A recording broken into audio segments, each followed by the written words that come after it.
Jorge, look how gorgeous I am in this new Webster wig from Elizabeth. I'm just saying, it's... Hey dolls, it's me, Wilma Fingerdoo, with the Fingerdoo review of Canada's Drag Race Season 3, Episode 5. And before we get started, well, I got a couple more Redbubble model mugs to show off, literally. First, we have Nathaniel Fuller's Wilma Pride mug filled with caffeinated goodness. Looking delicious, Nathaniel, I'm just saying. And we have a twofer from James Montgomery. This is him posing with his Wilma Pride mug, and that other pose, stunning, is of him in his Auntie Wilma tee. Looking good, James, and I hope physio is going well. Seriously. If you would like to get any of my Wilma merch, the link for that is down below in the description box. Shut your face. I also want to send a big old thank you out to my Patreoner and makeup enabler, David Burkett, who sent me this fabulous split cake liner palette from Glisten Cosmetics. They're in the UK, and this is a collab with Instagrammer Fairy Freak. I'll leave a link to Glisten Cosmetic in the description box down below, but this was a limited edition. I am the only one who has one. Well, I'm not the only one. I know there are no more to be had, but thank you to David. And, of course, it wouldn't be the Fingerdoo review without me saying, hey, to my Tipperdoo boyfriend, Vito. You're a doll, Vito, and congratulations on your niece's engagement. I think that is so exciting, and I expect to see photos. That's all I'm saying. And finally, a great big birthday shout-out to Toby Tyler from Facebook via Emmon Claw, Washington. His birthday is actually on Saturday the 20th, but you know the rules, Toby. Birthday month, it's all you. I hope it's the best one, and that you have many, many more. Seriously. Now, Jorge, drink me. Oh, thank you, Jorge. A classic pink pucker. Thank you very much. Extra puckery. Okay, let's get to it. Here at home on Canada's Drag Race, the queens picked up where they left off last week, saying goodbye to chaos. Well, most of the queens did. Jada got distracted looking at her. Oh, how could she not? Somewhere else we left off with last week was Powderlicious's gob that was on her. Her mood was so distracting that production actually had to ask the other queens to stop praising Jada on her lip sync win and ask Selfalicious, what's the tea? When she didn't answer, Kimmy admitted that Lish was mad at her for telling her off in last week's Untucked. Well, that was it. The rest of the queens had had enough, and in the most positive way possible, told Wingalicious as much. Wingalicious put the blame on everyone else. Of course she did, which was the last straw for Boom Boom. She'd had enough and wanted to put all the BS behind her so they could congratulate Giselle on her first win of the season. Well done, Booms. You tell those queens how to do stuff. Seriously. The next day, Flippalicious apologized to all the queens for being a pill. The other queens were very gracious by accepting her apology, even though they all knew Repeatalicious would be dragging them all back down again soon enough. Tell me I'm wrong. Thankfully, Brooke Lynn showed up with this week's mini challenge. The library was open because reading is what? Fundamental. And can I just take another moment to send a great big thank you to Nick Sweet for sending me these new reading glasses. Do I look smarter? Well, than you. Mouthalicious went first, and I have to say, she burned everyone. I bet that felt good. Booms looked great and read everyone to filth too, so much so that everyone who followed her paled by comparison. So, when the library was closed, I wasn't surprised that Booms won the mini. And then it was Maxi Challenge time. Snatch Game! Needless to say, the queens were thrilled. Well, everyone but Booms, but I don't know why. Booms was going to do Mado. Who? Exactly, if you don't work in Canadian drag or live in Montreal. But seriously, Mado is a world-famous queen and DJ, and Booms wasn't the only one who'd planned to do her. So had Giselle, the other queen from Quebec, shocked. Giselle came with backups, though, and Booms clearly did not. So Giselle not only changed her choice of celebrity, she also lent Booms the dress she had planned to wear as Mado. That Giselle, such a giver, just saying. There were two other queens who had picked the same celebrity. Kimmy and Trizalicious both wanted to do Ariana Grande for some reason. But after Kimmy declared that in no uncertain terms would she be changing her choice, Trizalicious was forced to be the bigger queen and let Kimmy do Ariana. Badly. From what Kimmy showed the room. I've said this before, I'll say it again. What rule says there can't be more than one queen doing the same character? Seriously. If Kimmy thinks she's so great at Ariana Grande, let's see how well she does toe-to-toe with another queen, I'm just saying. Brooke Lynn showed up to check on the queen's choices. Bombay was going to portray stand-up comic and creator and star of Master of None, Aziz Ansari. I knew this choice would be death. It's almost impossible to be funny as a funny person. You have to not only be funny in the style that they would be funny in, but you actually have to be funnier. I was predicting disaster for Bombay for this choice, I'm sorry to say. Jada Shada was going to portray makeup artist and rap star Saucy Santana, which I thought was a good choice because they both have such big personalities. What did you think I was going to say? Vivian chose Tammy Faye Mesner, which I thought was interesting, but wasn't going to hold my breath for, bless. Am I wrong, or was Brooke Lynn less impressed by Kimmy's Ariana choice? She sure didn't seem confident that Kimmy would be funny. And after Kimmy repeated that horrible impersonation of Ariana Grande, neither did I. Vegalicious told Brooke Lynn that she was doing her backup celebrity, Khloe Kardashian. Brooke Lynn didn't seem like she was looking forward to it. No one was. Irma Gerd was taking a big chance at doing Marilyn Monroe despite her terrible impression, and Brooke Lynn's cleared out at her success, bless her.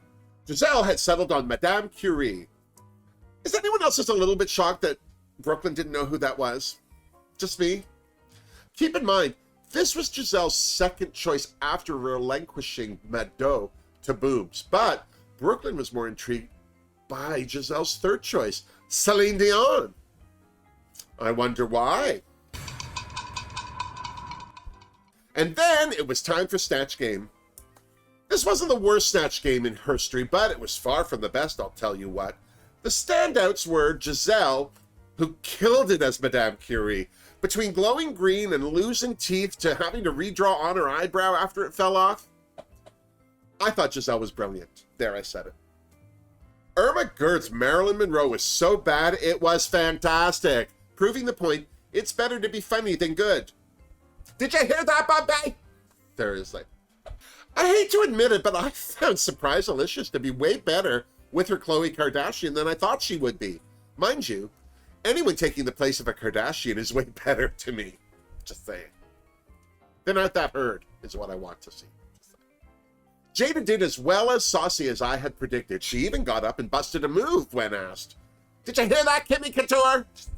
I have to say, I wish Vivian's Tammy Faye was better, and by better, I mean funnier, or at the very least had worn bigger eyelashes. Don't get me wrong, she wasn't the worst by far, but I still felt she was far from being the best.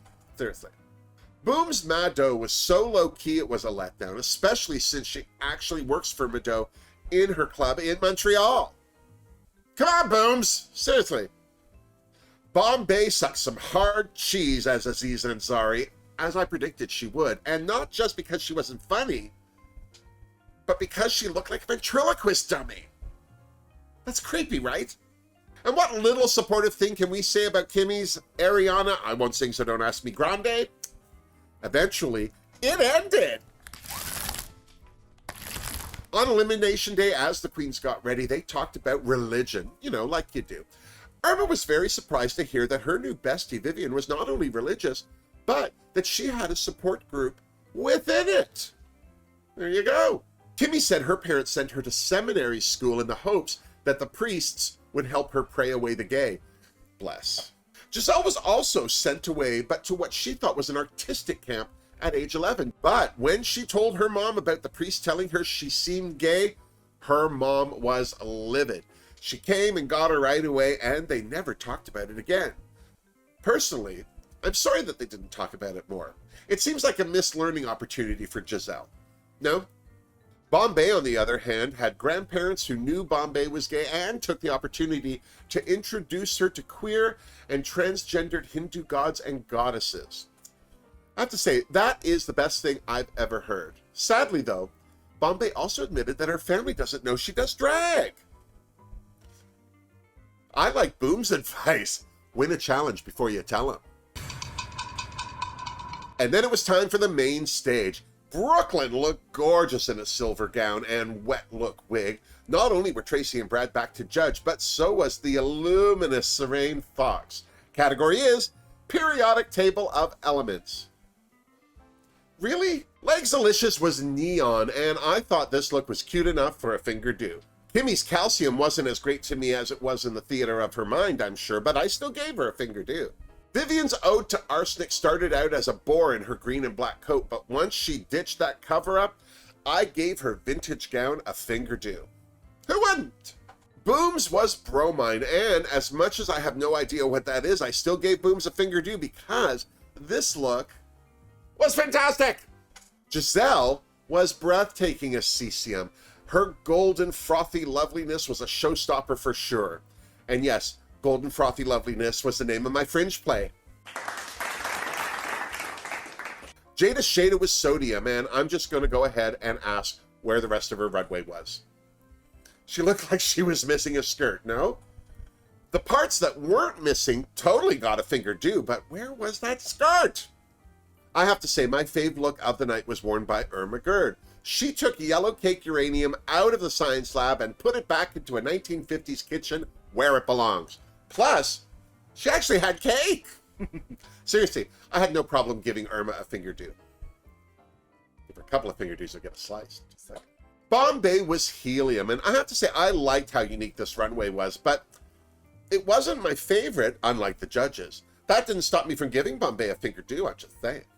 Then Brooke Lynn announced that Gratefulicious and Jada Shada were safe, so they frigged off to the Untucked Lounge. The top queens this week clearly were Giselle and Irma, and the queens who were in the bottom seemed to be Booms, Bombay, and Kimmy, bless. But once the judges deliberated, Brooke announced that Giselle was this week's winner.